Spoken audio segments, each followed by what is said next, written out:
بسم اللہ الرحمن الرحیم۔ جماعت ششم کے عزیز طلبہ کرام، السلام علیکم ورحمۃ اللہ وبرکاتہ۔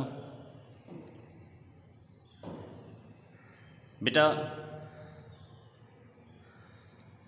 آج الحمدللہ اللہ کا شکر ہے کہ ہم اپنی کتاب کا آخری صفحہ پڑھنے جا رہے ہیں، اور انشاءاللہ ہمارے ان نامساعد حالات کے باوجود آن لائن پڑھائی کا یہ آخری پیریڈ ہے جو آپ لے رہے ہیں۔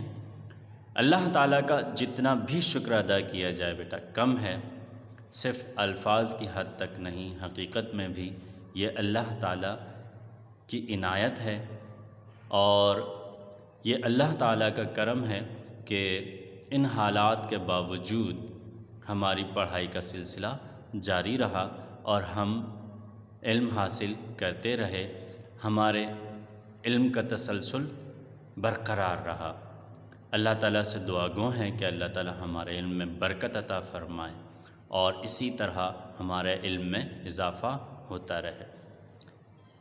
دنیا کی یہ ریت ہے بیٹا، دنیا کا یہ رواج ہے کہ کوئی بھی کام اگر مسلسل محنت سے انتھک کیا جائے، کتنے بھی مشکل حالات ہوں، ایک نہ ایک دن وہ کام تکمیل کو ضرور پہنچتا ہے اور اس کا ثمر انسان ضرور پاتا ہے۔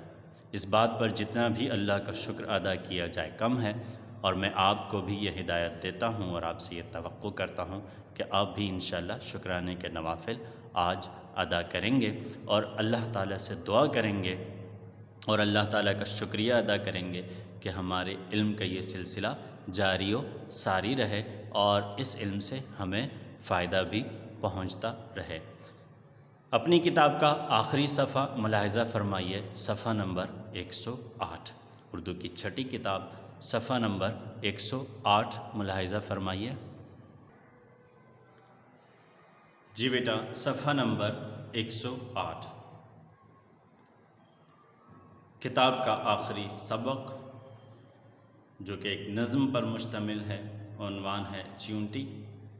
گزشتہ ویڈیو میں ہم نے مشق کے حصے اول کی تکمیل کی تھی، آج ہم مزید مشق مکمل کر رہے ہیں۔ سوال نمبر 4 بیٹا، درج ذیل الفاظ کے معنی لکھیے۔ دراصل ان الفاظ اور ان کے معنی آپ کو ابتداءً مشق سے قبل ہی تحریر کروا دیے گئے ہیں، لہٰذا اس سوال کو دوبارہ تحریر کرنے کی ضرورت نہیں ہے، ٹھیک ہے۔ 5واں سوال دیکھیے بیٹا، اس نظم سے آپ نے کیا سبق سیکھا؟ 5 سطروں میں لکھیے۔ اس نظم سے آپ نے کیا سبق سیکھا؟ 5 سطروں میں لکھیے۔ 6واں سوال ہے، اپنی پسند کے 2 اشعار منتخب کر کے ان کی تشریح کیجیے۔ 7واں سوال ہے، درج ذیل محاورات کے معنی لکھ کر جملوں میں استعمال کیجیے۔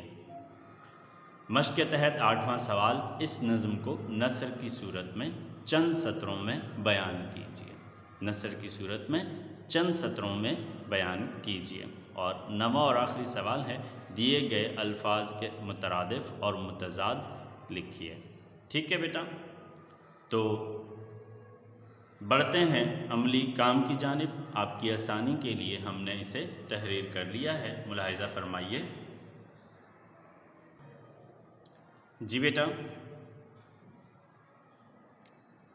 ماڈل کاپی اس وقت آپ کی نگاہوں کے سامنے ہے۔ آپ کی کتاب صفحہ نمبر 108، سوال نمبر 5، اس نظم سے آپ نے کیا سبق سیکھا؟ 5 سطروں میں لکھیے۔ دراصل یہ آپ کی کاپی کا دوسرا سوال ہوگا، لہٰذا اسے آپ سوال نمبر 2 بنا کر تحریر کریں گے۔ اس نظم سے ہم نے یہ سبق حاصل کیا کہ جس طرح چیونٹی اپنے مقصد کے حصول کے لیے دن رات محنت و مشقت کرتی اور اللہ تعالیٰ کا شکر ادا کرتی ہے، اسی طرح ہمیں بھی چاہیے کہ خوب محنت و مشقت کر کے اپنے مقصد کو حاصل کریں اور اللہ تعالیٰ کا شکر ادا کریں۔ ٹھیک ہے بیٹا؟